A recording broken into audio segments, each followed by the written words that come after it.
আসসালামু আলাইকুম এভরিওয়ান, আমি আছি আশিক আপনাদের সাথে। আজকের বিষয়টা হচ্ছে জার্মানিতে পড়াশোনা করতে কতভাবে আসা যায় এবং কারা কারা আসার উপযুক্ত এবং কারা আসতে পারবে তাদেরকে নিয়ে। আপনি যদি বাংলাদেশ থেকে ইন্টারমিডিয়েট কমপ্লিট করেন তাহলে এখানে ব্যাচেলর করতে আসতে পারবেন, এবং যদি ব্যাচেলর কমপ্লিট থাকে তাহলে এখানে মাস্টার্স করতে আসতে পারবেন এবং পিএইচডি করতে আসতে পারবেন। জার্মানিতে আসার অনেক প্রসেসিং আছে, অনেকে ওয়ার্ক পারমিট নিয়ে আসে। আজকের বিষয়টা কিভাবে পড়াশোনা করতে আসবেন এ বিষয় নিয়ে আমি আলোচনা করব। প্রথমে বলি ব্যাচেলরের কথা।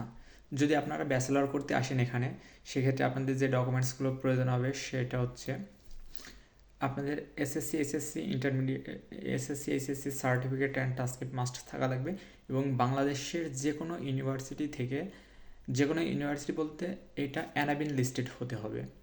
বাংলাদেশের একটা অ্যানাবিন লিস্টেড ইউনিভার্সিটি থেকে আপনাকে 1 ইয়ার কমপ্লিট করতে হবে।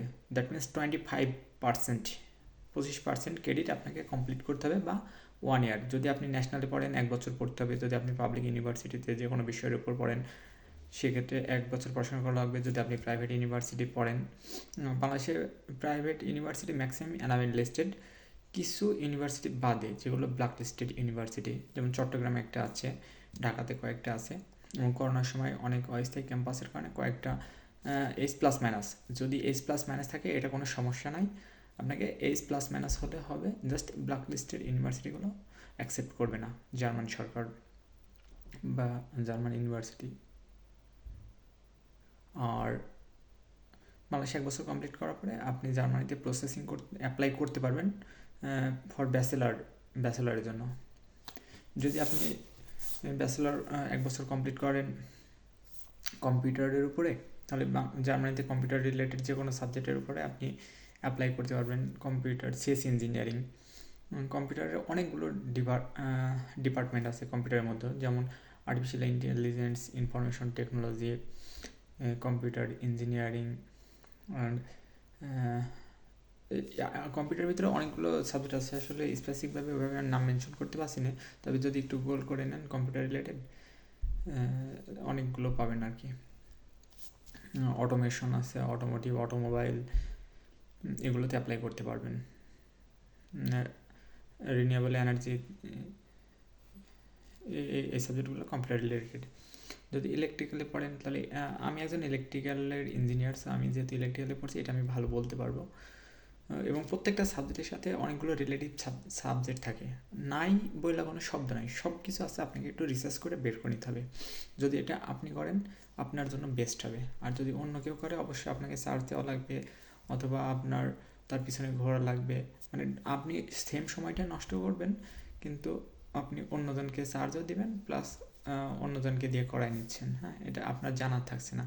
এক্ষেত্রে আমি বলবো যে আপনারা নিজেরা করবেন সব কিছু, অন্য কাউকে ধরার থেকে এটা বেটার অপশন। তাহলে আপনার সময় একই লাগবে, খরচ কম হবে, এবং আপনি নিজে জানতে পারবেন, এবং আপডেট আপনার নিজের লেভেলটা, নিজের স্ট্যাটাসটা আপনি নিজে বুঝতে পারছেন, হ্যাঁ আপনি এখন কোন লেভেলে আছেন, এখন কোন লেভেলে যাইতে হবে। না পারলে গুগল করবেন, ইউটিউব করবেন, সব ইনফরমেশন দেওয়া থাকে বিদেশে পড়তে আসার জন্য। এক একটা সাবজেক্ট একরকম ইনফরমেশন সুন্দর করে গোছায় দেয়। আপনি একজনের কাছ থেকে সব ইনফরমেশন নেবেন, এটা এটা করবেন না।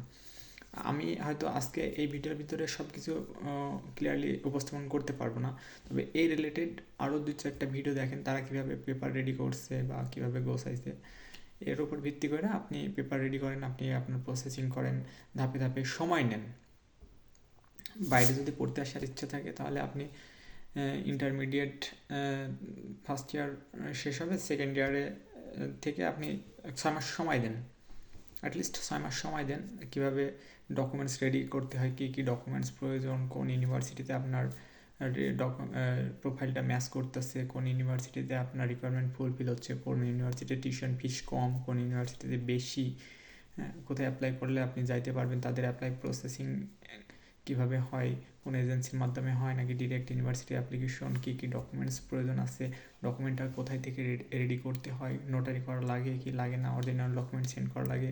হ্যাঁ, এই সমস্ত প্রশ্নের উত্তর আপনাকে নিজে যাচাই করতে হবে। হ্যাঁ, এবং আপনি কোথায় থেকে কিভাবে কি করবেন না করবেন এটা হয়তো আপনার জানা নাই, কীভাবে ডকুমেন্টস, কী কী ডকুমেন্টস প্রয়োজন। আমি বলি প্রথমে ইউনিভার্সিটির ওয়েবসাইটে যাবেন, যাওয়ার পরে ওদের রিকোয়ারমেন্ট দেওয়া আছে যে ব্যাচেলর যদি কম্পিউটার ইঞ্জিনিয়ারিংয়ের উপরে করতে আসেন এক্স ইউনিভার্সিটিতে, মনে করেন আমি আসি ওটিএস রেগেন্সবুর্গ ইউনিভার্সিটি, এই রেগেন্সবুর্গ ইউনিভার্সিটিতে কম্পিউটার ইঞ্জিনিয়ারিংয়ের রিকোয়ারমেন্ট আপনাকে এসএসসি এইচএসসি সার্টিফিকেট থাকা লাগবে, অ্যাটলিস্ট 4.50 সিজিপিএ থাকা লাগবে, তারপরে আপনার বাংলাদেশে 1 বছর পড়াশোনার সার্টিফিকেটটা থাকা লাগবে, ভিপিডি লাগবে যেটা জার্মান, আপনার রেজাল্টটা জার্মান গ্রেডে কনভার্ট করা লাগবে, আপনার আইএলটিএস স্কোর 6.5 লাগবে, আপনার আইএলটিএস স্কোর অ্যাটলিস্ট 6.06 লাগবে, আপনার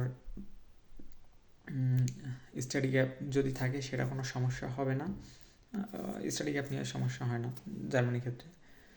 আচ্ছা, তারপরে আপনার লেটার অফ পারপাস, আপনি কোন পারপাসে এখানে আসছেন, অথবা কেউ বলে স্টেট অফ পারপাস, অথবা কেউ বলে লেটার অফ মোটিভেশন লেটার, যে আপনি মোটিভেশন একটা লেটার লিখতে হবে 1 পেজ, সর্বোচ্চ 2 পেজ, এবং 800 ওয়ার্ডের মধ্যে আপনাকে একটা মোটিভেশন লেটার লিখতে হবে। 1 পেজের ভিতরে লিখলে ভালো হয়, যে আপনি কেন ওই মোটিভেশন লেটার লেখার ফর্মেট আছে, ওইটা আমার আরেকটা ভিডিওতে দেওয়া আছে, ওইটা দেখে নিন। অথবা আপনি কনসালটেন্স করতে পারেন, অথবা যদি চান যে আমার হেল্প নেবেন, অবশ্যই আমি হেল্প করব, কিন্তু সব থেকে বেটার হবে যদি আপনি আপনার মতো করে লেখেন, কারণ মোটিভেশন লেটারটা অনেক সময় দেখে, দেখে না তা না, সব কিছু ডকুমেন্টস বাছাই করে তারপরেই ওরা ইয়ে করে যে আসলে আপনি লিখছেন, আমি আপনাকে লেখা দেবো, কিন্তু আপনাকে বোঝাই দিব, পড়াই দিব যে হ্যাঁ আপনি এইটার উপরে এই ডিসিশন থেকে এই ডিসিশনটা নিয়েছেন, তারপরে এটার উপর বেস করে আপনি পড়তে আসছেন, মানে ওই এগুলো সুন্দর করে সাজাই গোছায় কয়েকটা ফরম্যাট আছে মোটিভেশন লেটারটার, ওটার উপর লেখা।